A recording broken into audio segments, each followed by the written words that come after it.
हर रोज़ की तरह मैं अपना ऑफ़िस ख़त्म करके आज भी अपने फ्लैट की ओर जा रहा था। मेरे ऑफ़िस की शिफ्ट 3 से 11:30 रहती है, तो जाते जाते मुझे 12 बज जाता है। लेकिन मुझे पता नहीं था कि आज के बाद मेरी ज़िंदगी में इतनी सारी परेशानियाँ चालू होने वाली हैं। जिस जगह मेरा फ्लैट है वो काफ़ी अच्छा एरिया है, इसलिए रात के 10 बजे के बाद वहाँ पर काफ़ी सन्नाटा हो जाता है। जब मैं अपने फ्लैट की ओर बढ़ रहा था तो मेरा पैर किसी चीज़ से टकराया और मैं थोड़ा सा लड़खड़ाकर आगे हो गया। जब मैंने पीछे पलट कर देखा तो वहाँ पर एक लोटे में पानी, अब वो पानी फैल गया था और फूल बाहर गिर गया था। मेरे मन में बस यही ख्याल आया कि ये कौन रखता है बीच सड़क पे, और मैंने उस बात पे ज़्यादा ध्यान ना देते हुए मैं अपने फ्लैट की ओर बढ़ गया। फ्लैट में आते ही मैंने खाना खाया और फिर मैं सोने के लिए चला गया। सुबह उठा, मैंने घर का काम किया और फिर मैं आज जॉब पे निकल गया। रात में फिर वही रोज़मर्रा की तरह मैं वापस आया, मैंने खाना खाया और मैं सोने की कोशिश करने लगा। परंतु आज मुझे सोने में काफ़ी परेशानी आ रही थी, मानो जैसे नींद आँखों से उड़ सी गई हो। खैर, बोरियत मिटाने के लिए मैंने थोड़ी देर अपनी माँ से बात की और फिर थोड़ी देर फ़ोन चलाया ताकि नींद आ जाए। फ़ोन चलाते चलाते कब मेरी आँख लग गई ये मुझे पता भी नहीं चला। दरवाजे पे दस्तक होती है तो मैं उठ के बैठ जाता हूँ। समय देखता हूँ तो रात के 2 बजे थे। इतनी रात में कौन आया है, मैंने ये सोचा और मैं उठ के दरवाज़ा खोलने चला गया। दरवाजे पे खटखट होती ही जा रही थी, कभी बेल बजती तो कभी दरवाज़ा ज़ोर ज़ोर से खटकता। उस दरवाजे के उस पार आदमी से मैंने चिल्लाकर बोला कि मैं आ रहा हूँ, थोड़ा सब्र करो। लेकिन कोई फ़ायदा नहीं था। जब मैंने दरवाज़ा खोला तो एक लड़की काले कपड़ों में वहाँ पर खड़ी थी। इससे पहले कि मैं उससे कुछ पूछता, वो मुझे धक्का देते हुए आई और मेरे फ्लैट में घुस गई। जब मैंने पीछे पलट के देखा तो वो खिड़की के पास खड़ी थी। मैं उसके पीछे गया और मैंने सोचा कि शायद ये किसी गलत फ्लैट में आ गई है। मैंने उससे बोला, आप गलत फ्लैट में आ गई हैं। ये मेरा फ्लैट है। तो उसने कुछ नहीं बोला। मैंने फिर से उससे पूछा कि आप कौन हैं? आप मुझे अपना नाम बताएंगी? तो पहली बार उस लड़की ने कुछ बोला और उसकी आवाज़ बहुत भारी थी। मुझे नंबर बताओ। इस पर्ची पे क्या नंबर लिखा है, मुझे वो जानना है। मैंने उससे पूछा। कौन सी पर्ची? कैसी पर्ची? जब मैंने उसके हाथों में देखा तो वो एक पर्ची लिए हुए थी। मुझे इस पर्ची का नंबर बताओ। इस पे क्या लिखा है वो पढ़ के बताओ। उसके एक ही बात दोहराने से मेरा गुस्सा अब बढ़ रहा था। मैंने उससे पर्ची छीनी और मैं उस नंबर को पढ़ने लगा, लेकिन मुझे कुछ साफ नज़र नहीं आ रहा था। मैंने अपनी आंखें मली और फिर से उसको पढ़ने की कोशिश की, लेकिन अभी भी मुझे कुछ साफ नज़र नहीं आ रहा था। आश्चर्य की बात है कि मेरी नज़र इतनी कमज़ोर कब से हो गई। मैंने ये सोचा और मैंने उस लड़की से कहा कि इसमें तो कुछ भी नहीं लिखा। ये इतना धुंधला क्यों है? तो उस लड़की ने फिर से वही बात दोहराई। जैसे ही मैं उसकी तरफ देखा, लाइट चली गई और 1 सेकंड बाद जब लाइट आई तो वो लड़की गायब हो चुकी थी। और जब मैंने अपने हाथों में देखा तो मेरे हाथ में कोई पर्ची नहीं थी। मैंने फ्लैट का दरवाज़ा देखा तो वो अभी भी खुला पड़ा था।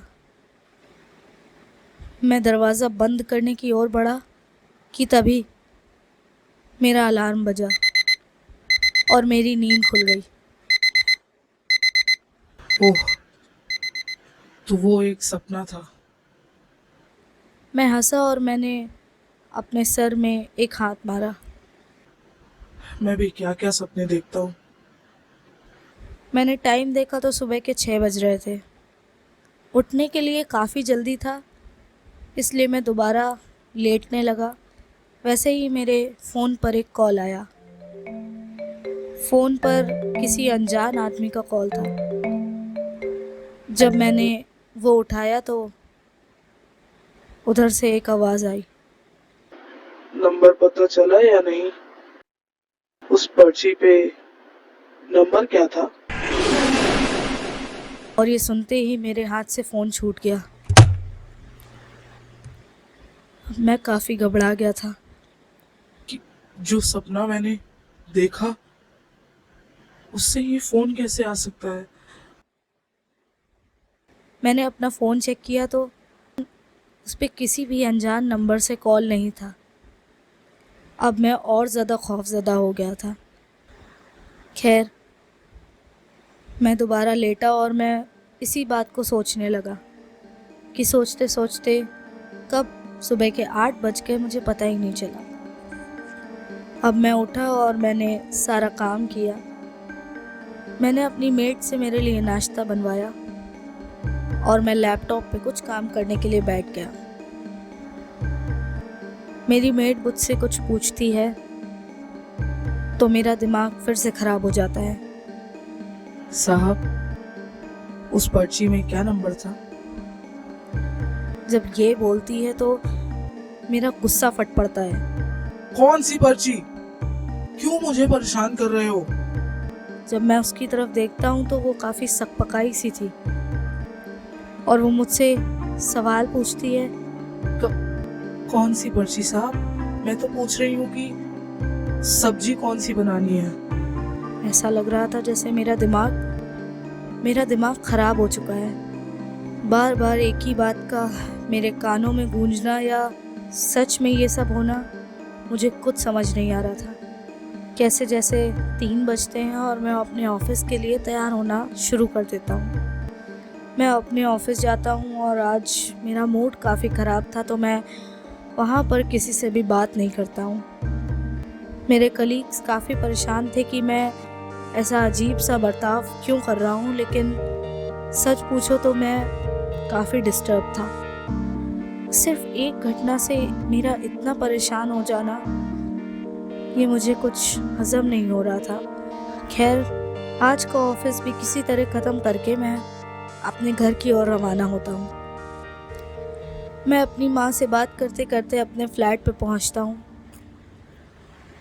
तो देखता हूँ कि मेरा फ्लैट ऑलरेडी खुला पड़ा है। वहाँ पर कोई ताला नहीं लगा था। जब मैंने खोलने की कोशिश की तो वो खुल भी नहीं रहा था। मैंने बेल बजाई तो अंदर से पायल की आवाज़ आई। गेट खुला और सामने फिर वही लड़की थी। मैं उसे देखकर इतना डर गया कि मैं वहाँ से भागा और मैं भागते भागते चिल्लाने लगा। मेरे अगल बगल के फ्लैट के सभी लोग जाग कर बाहर आ चुके थे। सब मुझसे पूछने लगे कि क्या हो गया है, तुम चिल्ला क्यों रहे हो। तो मैंने उन सबको बताया। मेरे फ्लैट में एक लड़की घुस आई है। मुझे नहीं पता कि वो कौन है, लेकिन वो मुझे डरा रही है, वो मुझे परेशान कर रही है। सब मिलकर मेरे फ्लैट की ओर गए और अजीब बात तो तब थी कि फ्लैट पर ताला लगा हुआ था। जब मैंने फ्लैट खोला तो अंदर कोई नहीं था। मेरे साथ साथ सबने उस फ्लैट का पूरा चक्कर मारा, लेकिन वहाँ कोई भी नहीं था। मैं अब और परेशान हो गया था। मेरा मेरा बिल्कुल मन नहीं कर रहा था कि मैं इस फ्लैट में रुकूं या इस शहर में एक पल भी और रुकूं। खैर, इतनी जल्दी अपनी नौकरी छोड़कर या दूसरा फ्लैट देखना, ये तो मेरे बस की बात नहीं थी। इसलिए मैंने इस बात को नज़रअंदाज किया। लेकिन अब मैं काफ़ी सहम गया था। लगातार 1 हफ्ते तक मुझे डरावने सपने आते रहे। रात को 2 बजे उठ के बैठ जाना या मेरे फ्लैट में पायलों की आवाज़ आना, ये सब बहुत ही कॉमन हो गया था। मुझे समझ ये नहीं आ रहा था कि मैंने ऐसा क्या किया जो अचानक से ये सब मेरे साथ होने लगा। तो एक रोज़ मैं जब अपने फ्लैट से बाहर निकल रहा था तो मैंने एक औरत को बात करते सुना। हाँ, मैंने वो लोटा सड़क के बीचों बीच रख दिया था, लेकिन पता नहीं क्यों मेरा जी घबरा रहा है। अगर उस लोटे को किसी ने भी टक्कर मार दी होगी या कोई भी उसको लांघ के निकल गया होगा तो पता नहीं, पर मुझे ये सब बिल्कुल ठीक नहीं लग रहा है अनमोल। मैंने ये गलत किया है। मैंने अपना उतारा कहीं किसी और को ना दे दिया हो। तब मुझे वो रात याद आई। ये उसी लोटे की बात कर रही है।